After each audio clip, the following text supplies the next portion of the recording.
పంచతంత్రం కథ కోడి డేగ.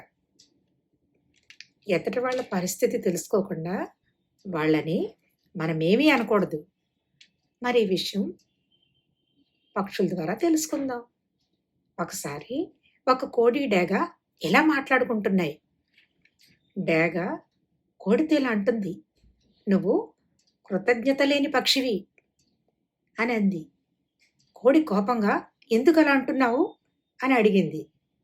"నీ యజమానులు నీకు ఆహారం పెడతారు, కానీ నువ్వు వారు పట్టుకోవడానికి వస్తే ఎగిరిపోతావు. కానీ నేను అడవిలో ఉంటాను, నేను అలా ఉండను అని అంటుంది. అప్పుడు కోడి ఇలా అంటుంది, "నా యజమానులు వందలాది కోళ్లను కాల్చి వండటం నేను చూశాను. కానీ నేను పట్టుకోవడానికి వచ్చినప్పుడు ఒక మూల నుంచి ఇంకో మూలకి ఎగురుతాను. అదే నువ్వు నా పరిస్థితుల్లో ఉంటే ఒక కొండ నుంచి ఇంకో కొండకి వెళ్తావు, ఎగురుకుంటూ పోతావు" అని అంది. నిజమే కదా! ఎదటి వాళ్ళ పరిస్థితులు, విషయాలు తెలియకుండా మనం వారిని నిందించకూడదు, ఏమీ అనకూడదు.